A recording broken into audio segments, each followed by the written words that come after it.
আজি মই এটা সৰু প্ৰডাক্ট আপোনালোকৰ ওচৰলৈ লৈ আহিছোঁ, যিটো ইয়াত দেখি আছে আৰু প্ৰডাক্টটো দেখি নিশ্চয় গম পাইছে। এটা এৰী সূতা কটা মেচিন, যিটোৰ সহায়ত আপুনি এৰী সূতা সহজতে কাটিব পাৰিব। আৰু এইটো চলিব চলাৰৰ পৰা, সম্পূৰ্ণ চলাৰৰ পৰা চলিব, মানে DC চিষ্টেম। গতিকে ভিডিঅ'টো সম্পূৰ্ণ শেষলৈকে চাই থাকিব। ইয়াত মই কি বস্তু ইনষ্টল কৰিছোঁ বা লগাইছোঁ গোটেইখিনি মই দেখুৱাবলৈ চেষ্টা কৰিম, আৰু লগতে মেচিনটো কেনেকৈ চলায় মই সম্পূৰ্ণ ইয়াত দেখুৱাই দিম। গতিকে চাই থাকিব আৰু ভিডিঅ'টো লাইক, শ্বেয়াৰ, কমেণ্ট কৰিব নাপাহৰিব। আপোনালোকৰ এটা লাইকে মোৰ আগলৈ ভিডিঅ' বনাই নিয়াত সহায় কৰিব। লগতে যিসকলে মোৰ চেনেলটো নতুন আহিছে, চেনেলটো ছাবস্ক্ৰাইব কৰি ল'ব। আৰু লগতে মই আৰু এটা কথা জনাব বিচাৰিছোঁ, আপোনালোকৰ ওচৰত যিমানবোৰ মই ভিডিঅ' লৈ আহোঁ, মই তাত নিজেই কাম কৰোঁ, আপোনালোকে দেখেই, আপোনালোকে গম পায়েই। গতিকে মোৰ সময়ৰ অভাৱ হৈ পৰে কেতিয়াবা, তাৰ কাৰণে মই কিছুমান কমেণ্টৰ ৰিপ্লাইও দিব পৰা নাই, তাৰ বাবে মই ক্ষমা বিচাৰিছোঁ। আৰু মই ভাবিছোঁ আপোনালোকৰ কমেণ্টৰ ওপৰতো ভিডিঅ' বনাম, গতিকে কমেণ্ট কৰি যাব আপোনালোকে। গতিকে ভিডিঅ'টো আৰম্ভ কৰোঁ ব'লক। ইয়াত দেখি আছে যিটো ছিষ্টেমত মই ইয়াত চাৰ্জ কণ্ট্ৰলাৰ এটা দিছোঁ। ইয়াৰ 12 ভল্টৰ চাৰ্জ কণ্ট্ৰলাৰ এটা, আৰু এইফালে SS কম্বাইন এটা দিছোঁ, য'ত আউটপুট মেচিনটো চলাবৰ কাৰণে আউটপুট লোৱা হ'ব। এইটো চাৰ্জ কণ্ট্ৰলাৰ ইয়াতে দেখিছে 12 ভল্টৰ 10 এম্পিয়াৰৰ এটা মই CR দিছোঁ, মানে চাৰ্জ কণ্ট্ৰলাৰ। ইয়াত দেখিছে PWM চলাৰ চাৰ্জ কণ্ট্ৰলাৰ। আৰু ইফালে ইণ্ডিকেটৰ কেইটামান দিছে, ইণ্ডিকেশ্যন এনেকৈ লাইট আছে। তাত মানে আপুনি চলাৰ চাৰ্জিং হৈ থাকিলে গম পাব, ইফালে লাইট জ্বলি আছে ওপৰত। আৰু বেটেৰী হাই, যেতিয়া আপোনাৰ বেটেৰী হাই স্পীডত মানে চাৰ্জ হৈ থাকিব, তেতিয়া তাত ইণ্ডিকেশ্যন কৰিব। আৰু এইটো ৰঙাকৈ দেখিছে এটা ইণ্ডিকেটৰ, তাত মানে বেটেৰী যেতিয়া ল' হ'ব, আপোনাৰ বেটেৰীটো ল' হ'লে মানে তাত ৰেড লাইট জ্বলিব। আৰু ইফালে ল'ড অ'কে, মানে এতিয়া সেউজীয়া জ্বলি আছে, মানে ল'ড অ'কে আছে, মানে ক'তো মানে উল্টা পুল্টা নাই হোৱা, মানে ক'তো শ্বৰ্ট নাই হোৱা। যেতিয়া শ্বৰ্ট কিবা হয় তাত মানে সেইটো ইণ্ডিকেশ্যন কৰে, মানে ব্লিংক কৰিব সেইটো। আৰু ইফালে দিয়া হৈছে চলাৰৰ প্লাছ আৰু মাইনাছৰ, ইয়াত ইনপুট কৰি দিয়া হৈছে এইটো চাইডে। আৰু মাজতে এইকেইডাল আছে বেটেৰীৰ প্লাছ আৰু মাইনাছৰ ৱেৰ।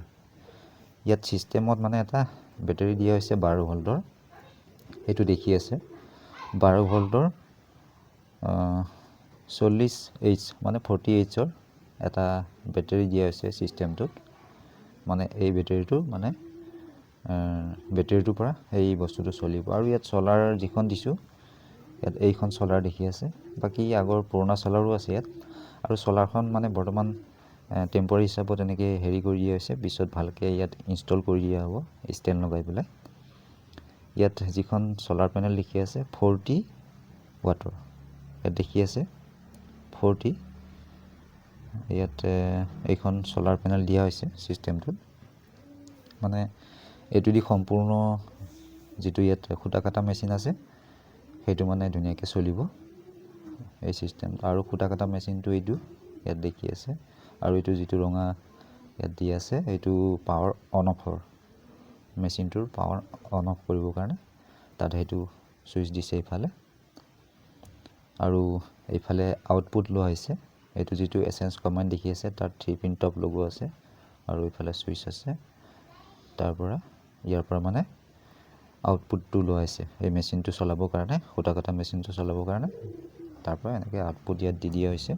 আৰু মই এতিয়া মেচিনটো দেখুৱাই আছোঁ আপোনাক, এইটো ববিনটো।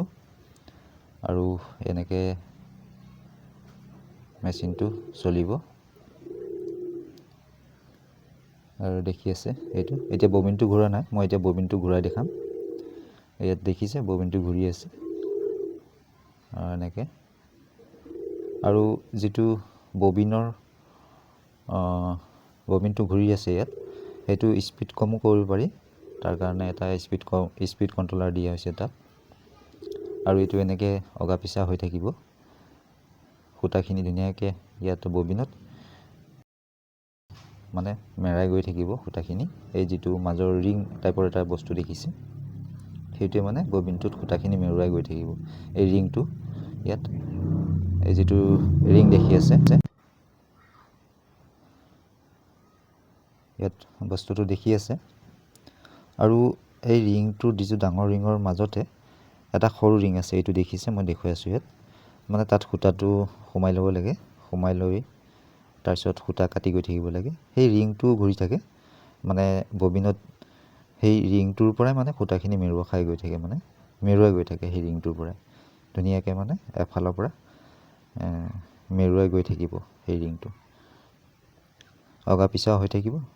তাৰপিছত সেই সৰু ৰিংটোৰ মানে পাক খুৱাই মানে ববিনটোত সূতাখিনি মেৰুৱাই গৈ থাকিব।